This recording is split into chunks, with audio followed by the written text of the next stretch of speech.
We have discussed that cranial part of the neural tube forms the brain and the caudal part of the neural tube, which is elongated part, forms the spinal cord. So this cranial part of the neural tube is enlarged to form the brain, and initially there will be formation of 3 brain vesicles. First one is the forebrain vesicle, second one is the midbrain vesicle, and the third one is the hindbrain vesicle, or we can say prosencephalon, mesencephalon, or the rhombencephalon. So initially 3 brain vesicles are formed, and the cavity of these brain vesicles forms the ventricle. Cavity of the forebrain vesicle will form the lateral ventricle.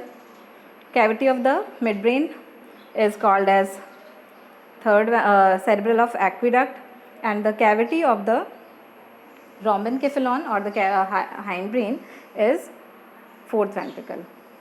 So initially three brain vesicles are formed, and they will finally then later will formation of the 5 secondary brain vesicles. So primary vesicles of brain are 3 in number, and the secondary brain vesicles are formed are 5 in number. So these 5 secondary brain vesicles are, this forebrain vesicle is divided into 2, telencephalon and diencephalon.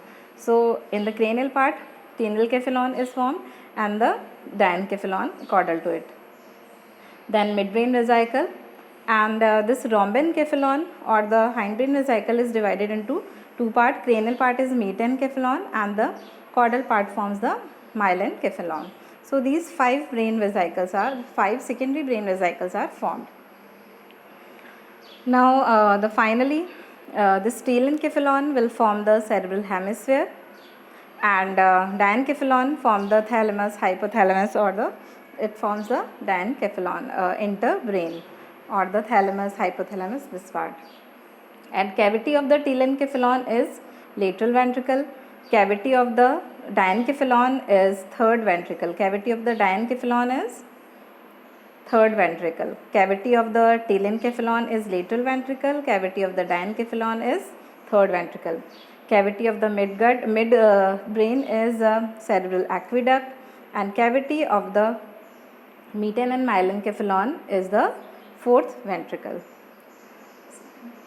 Now this forebrain vesicle, which is forming the telencephalon and diencephalon, it is telencephalon is forming the cerebral hemisphere, and diencephalon forms the thalamus, hypothalamus, or the interbrain.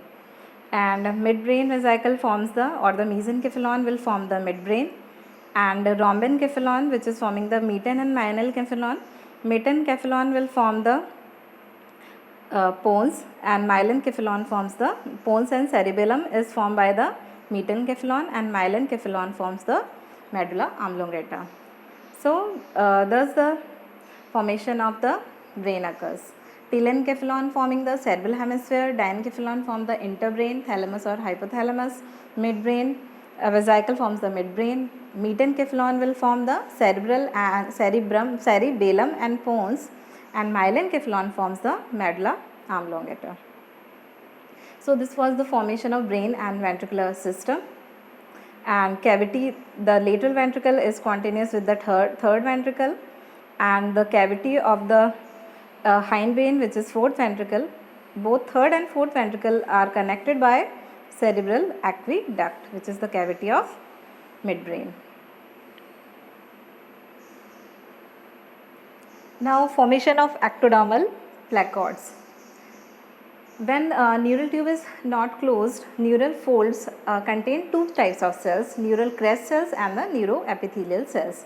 When the neurulation occurs, the neural crest cells get separated and from the surface ectoderm and form neural crest cells, and the neural epithelial cells or the neuroepithelial cells, which are incorporated in the surface ectoderm, they will form the ectodermal placoids. So neuroepithelium, areas of the neuroepithelium within the surface ectoderm, they are called as ectodermal placoids, and this ectodermal placoid forms the most of the peripheral nervous system. So that's all about the development of nervous system. Thank you.